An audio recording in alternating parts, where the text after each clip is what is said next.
Top quality और consistent performance के लिए सिर्फ सिल्वर पंप नाम याद रखना। તો દુર્ઘટના ઘટી ત્યારથી ડીએનએ મેચિંગ માટે નિષ્ણાતોની ટીમ ખડે પગે કામ કરી રહી છે। જેમ જેમ ડીએનએ મેચ થઈ રહ્યા છે તેમ તેમ પાર્થિવ દેહને પરિવારજનોને સોંપવામાં આવી રહ્યા છે। જો કે દુર્ઘટનાના સંજોગોમાં ડીએનએ મેચ કરવાની પ્રક્રિયા એટલી સરળ નથી હોતી। નિષ્ણાતોની ટીમને ભારે જહેમતનો સામનો કરવો પડતો હોય છે।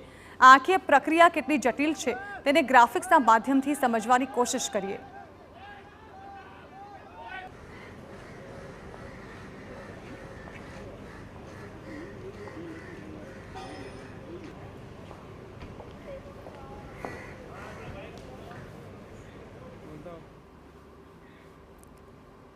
તો પરિવારજનો રોકકડ મચાવી રહ્યા હતા અને તેમના જે સ્વજનો છે તેમના મૃતદેહોની ઓળખ વિધિ કરવામાં આવી રહી હતી। જો કે તેના માટે ડીએનએ કલેક્ટ કરવામાં આવી રહ્યા હતા અને હવે ધીમે ધીમે આ મૃતદેહ જે છે તેની ડીએનએ પરખ કરી તે સોંપવામાં આવી રહ્યા છે। આ પ્રક્રિયા કેટલી જટિલ હોય છે તેના વિશે સમજવાની વાત કરીએ તો ડીએનએ ટેસ્ટની જવાબદારી એનએફએસયુ અને એફએસએલ પાસે હોય છે અને નિષ્ણાતો ખડે પગે આ ડીએનએ ટેસ્ટ લઈ અને ત્યારબાદ કલાકોની જહેમત બાદ આ ડીએનએ પરીક્ષણ કરે છે અને જે બાદ રિઝલ્ટ રૂપે જે મૃતદેહો છે તે પરિવારજનોને સોંપવામાં આવે છે।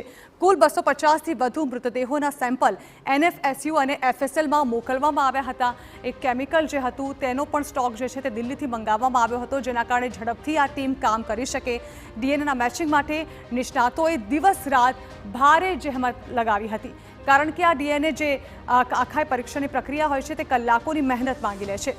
એનએફએસયુમાં 25થી વધુ ફોરેન્સિક સાયન્ટિસ્ટ લાગ્યા હતા કામે જે હજુ પણ આ કામગીરી કરી રહ્યા છે અને જેટલા બને એટલા ઝડપથી આ ટેસ્ટ કરવામાં આવી રહ્યા છે।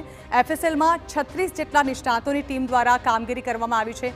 એનએફએસયુમાં 25 જેટલા અને એફએસએલમાં 36 જેટલા નિષ્ણાતોની ટીમ દ્વારા ફટાફટ આ કામગીરી કરવામાં આવી રહી છે જેને કારણે તુરંત જ સ્વજનોને મૃતદેહ સોંપી શકાય। દુર્ઘટનાની રાત્રે જ આ ડીએનએ માટે જરૂરી કેમિકલ જે છે તેનો ઓર્ડર તાત્કાલિક આપી દેવામાં આવ્યો હતો જેના કારણે આ કેમિકલ જે છે તેને ઝડપથી મંગાવવામાં આવે અને ઝડપથી આ પરીક્ષણ શરૂ કરી શકાય। તો આગમાં ભડથું થયેલ મૃતદેહનું ડીએનએ ટેસ્ટિંગ પડકારજનક હોય છે। મેં કહ્યું તે પ્રમાણે કે કલાકોની જહેમત લાગે છે। જે મૃતદેહ હોય છે તેનો એક ભાગ જે છે તે લેવામાં આવે છે તેને મશીનમાં રાખવામાં આવે છે અને ત્યારબાદ આખી પ્રોસેસ કરવામાં આવે છે જેના થકી ખબર પડે છે કે આખરે આ ડીએનએ જે છે તે મેચ થાય છે કે નહીં। કુલ 8 તબક્કામાં ડીએનએ મેચિંગની પ્રક્રિયા કરવામાં આવે છે અને આ 8 તબક્કા લગભગ એક તબક્કામાં 2 થી 3 કલાક જેટલો સમય લાગતો હોય છે એટલે 70 કલાક જેટલો સમય ઘણી વખત ડીએનએ મેચ થવામાં વીતી જતો હોય છે।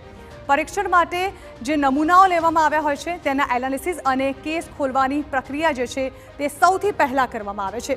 આ પ્રથમ તબક્કો છે જેમાં પરીક્ષણ માટે જે નમૂના લેવામાં આવ્યા હોય છે તેનું એનાલિસિસ કરવામાં આવે છે અને આ પ્રક્રિયામાં 6 થી 7 કલાકનો સમય લાગે છે।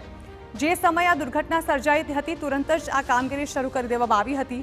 બીજા તબક્કામાં નમૂનાઓમાંથી ડીએનએ એક્સટ્રેક્ટ કરવાની પ્રક્રિયા 6 થી 7 કલાકનો સમય માંગી લે છે।